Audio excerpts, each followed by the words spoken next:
एक दिन की बात है, सनागर में बहुत ही अच्छी धूप खिली थी। डोलू और छोटू आपस में बातें करते हुए स्कूल जा रहे थे। छोटू कहता है, आज तो मेरा मन जलेबी खाने का कर रहा है। फिर डोलू कहता है, हम स्कूल से आने के बाद बब्बन चाचा की दुकान पर जलेबी खाने चलेंगे। छोटू कहता है, ठीक है। फिर वो दोनों स्कूल चले जाते हैं। उधर दद्दू अपनी चिड़िया दिया के साथ सैर कर रहे होते हैं कि उन्हें कुछ लोग आपस में बातें करते हुए सुनाई देते हैं कि कल रात को सेठ के घर में चोरी हो गई है और सेठ राजमहल गया है और थोड़ी देर में ही राजा के सैनिक वहां आ जाते हैं। उन्होंने पूछताछ की और तलाशी लेनी शुरू की। तलाशी लेने पर दद्दू के घर पर सोना मिला। पूरा गांव हैरान रह गया।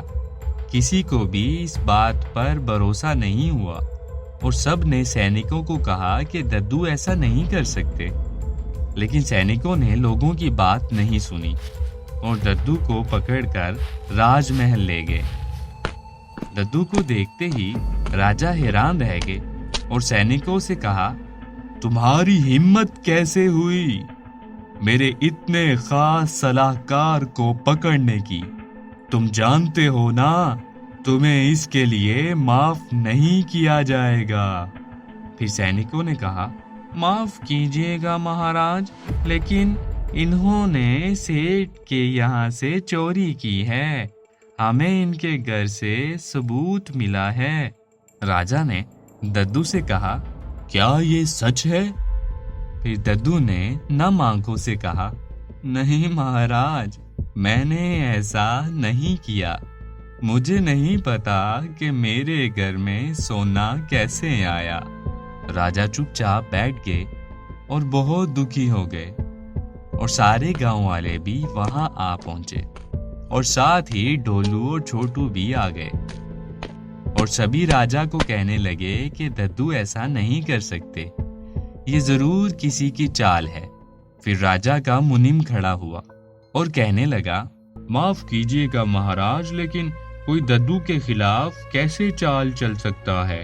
और सबने देखा है कि सोना उनके घर से मिला है, तो चोरी जरूर उन्होंने ही की होगी। मुनीम भरोसेमंद आदमी नहीं था और हमेशा से दद्दू से जलता था और दद्दू को नीचा दिखाने का कोई भी मौका नहीं छोड़ता था। राजा फिर भी चुप रहते हैं। फिर डोलू और छोटू महाराज को कहते हैं, महाराज, हमारे दद्दू ऐसा नहीं कर सकते। हम इस बात को साबित करके ही रहेंगे। आप प्लीज हमें 2 दिन का वक्त दीजिए। और वहां खड़े सभी लोग भी उनका साथ देते हैं। राजा फैसला करते हैं कि इन्हें 2 दिन का मौका दिया जाएगा। तब तक दद्दू कैद में रहेंगे। फिर सब लोग अपने अपने घर चले जाते हैं और डोलू और छोटू महल से निकलने के बाद सोचते हैं कि अब हमें क्या करना चाहिए। बहुत देर सोचने के बाद उनके दिमाग में आइडिया आता है कि हमें जादुई परी के पास मदद मांगने के लिए जाना चाहिए। फिर वो दोनों परी के पास जाने लगते हैं, पर उन्हें परी के पास जाने के लिए एक खतरनाक और बड़े जंगल को पार करना होगा, क्योंकि परी जंगल के उस पार रहती है। तो फिर डोलू और छोटू चलते रहते हैं।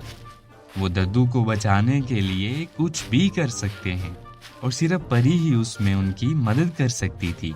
तो वो घने जंगल में चलते रहते हैं। फिर छोटू कहता है, मुझे तो बहुत डर लग रहा है और शाम भी होने वाली है। इतने में उन दोनों को कुछ आवाज सुनाई देने लगती है। वो दोनों डर के मारे तेज तेज चलने लगते हैं कि तभी उन्हें शेर की तेज धाड़ सुनाई देती है। वो दोनों इधर उधर देखते हैं और तभी एक खतरनाक शेर झाड़ियों में से बाहर निकल कर आता है। वो दोनों डर जाते हैं और शेर उनसे कहता है कि मैं बहुत दिनों से भूखा हूँ, आज तो खाना खुद मेरे पास चलकर आ गया है। मैं तुम्हें खाकर अपनी भूख शांत करूंगा।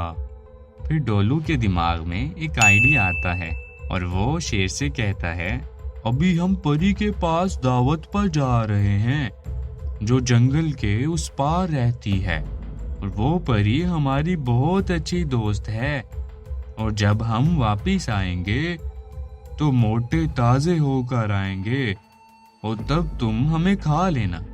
ये सुनकर शेर मन ही मन में सोचता है कि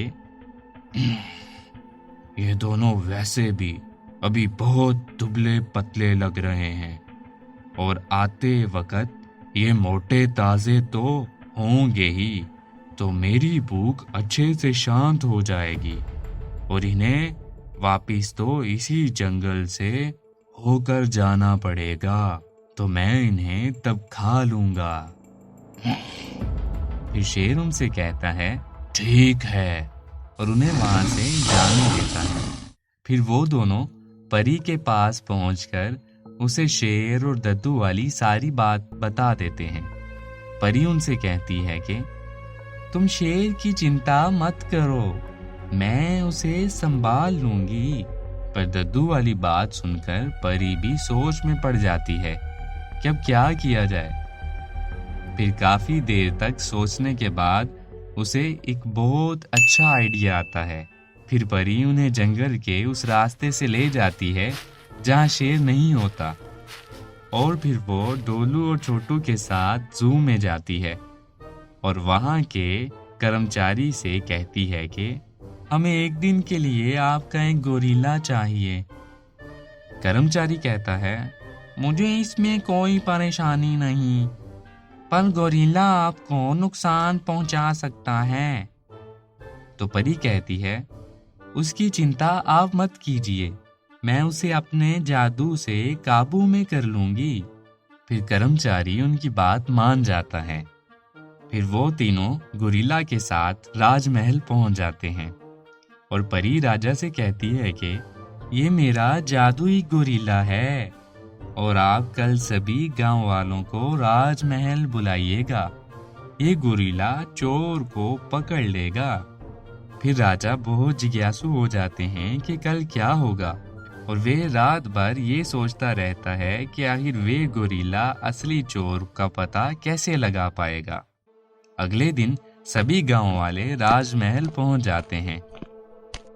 सभी ये जानने के लिए बेताब होते हैं कि आखिर असली चोर कौन है, और दद्दू को भी सैनिक वहां ले आते हैं। फिर परी सबको कहती है कि आप सब लोग एक एक करके इस कमरे में जाइए जहां मेरा जादुई गोरिल्ला है, और आप सबको उससे हाथ मिलाना है और वो पता लगा लेगा कि असली चोर कौन है। सभी लोग एक एक करके ऐसा ही करते हैं। अब परी सबको कहती है, आप सब मुझे अपना हाथ दिखाइए। सभी अपना हाथ दिखाने लगते हैं। फिर परी कहती है, महाराज, बंसीलाल ही असली चोर है और दद्दू बेकसूर है। फिर मुनीम परी से पूछता है कि आप कैसे इतने यकीन के साथ ये कह सकती हैं। फिर महाराज भी परी से यही पूछते हैं। फिर परी कहती है कि महाराज, ये कोई जादुई गोरिल्ला नहीं है, ये तो एक नॉर्मल गोरिल्ला है, और मैंने इस गोरिल्ले के हाथ पर काली स्याही लगा दी थी, और असली चोर इस डर में था कि ये जादुई गोरिल्ला है और ये मेरी चोरी के बारे में जान लेगा, तो उस डर से बंसीलाल ने गोरिल्ला से हाथ ही नहीं मिलाया। आप खुद ही देख लीजिए, सबके हाथ पर काली स्याही लगी हुई है। दद्दू के हाथ पर भी स्याही लगी हुई है, लेकिन बंसीलाल के हाथों पर नहीं लगी। फिर बंसीलाल अपने घुटनों पर बैठकर महाराज से कहता है, महाराज, मुझे माफ कर दीजिए महाराज। हाँ, मैंने ही ये चोरी की है और इल्जाम जानबूझकर दद्दू पर लगाया है। महाराज बहुत गुस्से में हो जाते हैं और कहते हैं, तुमने ऐसा क्यों किया? तुम्हारी हिम्मत कैसी हुई मेरे इतने भरोसेमंद आदमी पर इल्जाम लगाने की? क्या तुम्हें बिल्कुल शर्म नहीं आई? बंसीलाल कहता है, महाराज, मैं इससे बहुत नफरत करता हूँ क्योंकि इसने मेरी जगह ली है और ये बात मुझे हमेशा चुभती है। इसलिए जिस दिन आपने मुझे दरबार से निकाला वो भी इसकी वजह से। उसी दिन मैंने ठान लिया था कि मैं इसे बर्बाद करके छोड़ूंगा और इसीलिए मैंने सेठ के घर से सोना चुराया और इसके घर में रख दिया जब इनके घर पर कोई नहीं था। फिर राजा ने कहा, तुमने तो सारी हदें ही पार कर दी हैं। तुम्हें हम माफ नहीं करेंगे। तुम्हें सख्त सजा दी जाएगी। फिर राजा सैनिकों से कहता है, सैनिकों, ले जाओ इसे और जेल में डाल दो। फिर राजा दद्दू को गले लगा लेते हैं और कहते हैं, मुझे माफ कर दो। तुम मेरे सबसे भरोसेमंद आदमी हो और हमेशा रहोगे। फिर राजा छोटू, ढोलू और परी का धन्यवाद करते हैं और कहते हैं, तुमने एक निर्दोषी को सजा होने से बचा लिया। तुम सचमुच बहुत बहादुर और चालाक हो। और राजा उन्हें इनाम देते हैं। You can download the application on Google Play or App Store, and you can visit our website mathslegends.co.uk.